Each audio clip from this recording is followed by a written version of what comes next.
If you grew up evangelical, chances are you know the story behind the religious right. It goes like this. Evangelicals were so morally outraged by the 1973 Roe v. Wade decision that they instantly rallied into a unified movement to defend the sanctity of life. It's a great story, but it isn't true. To fully understand its origins, we have to go back a few decades and meet Paul Weyrich.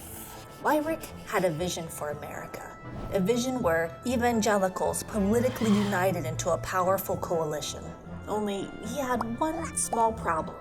He couldn't find a political cause that actually united and motivated them to action. For nearly 2 decades, he tried out different issues to get a reaction from evangelical voters. He tried pornography, he tried prayer in school, he even tried abortion.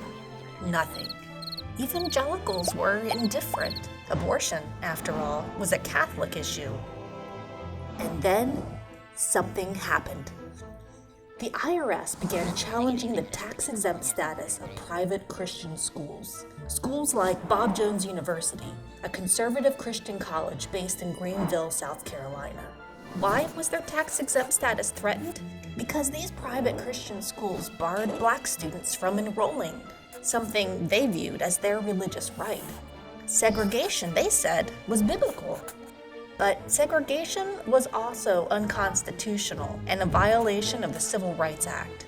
In 1971, the court ruled that any private organization practicing segregation was not a charitable institution. And if an organization was not a charitable institution, it could not claim tax-exempt status. Having their tax-exempt status potentially revoked got the attention of evangelical leaders. Suddenly, they were poised and organized for political action. Weyrich finally had the rallying cry he wanted. Racism. I mean, freedom of religion. But Weyrich knew that this was just half of the battle. Yes, he had the religious leaders' support, but he would also need to recruit evangelicals on a larger scale. And quite frankly, blatant racism would be a tough sell, even for 1970s America. They needed to raise a different flag as their standard. And that's when they discovered abortion. Weyrich and his band of religious leaders sounded the alarm and warned that if voters didn't act, abortion would inevitably lead to infanticide and euthanasia. It had been more than 5 years since the Roe v. Wade ruling, and abortion, now being framed as murder, finally began to strike a chord of fear in evangelical America. This time, evangelicals listened.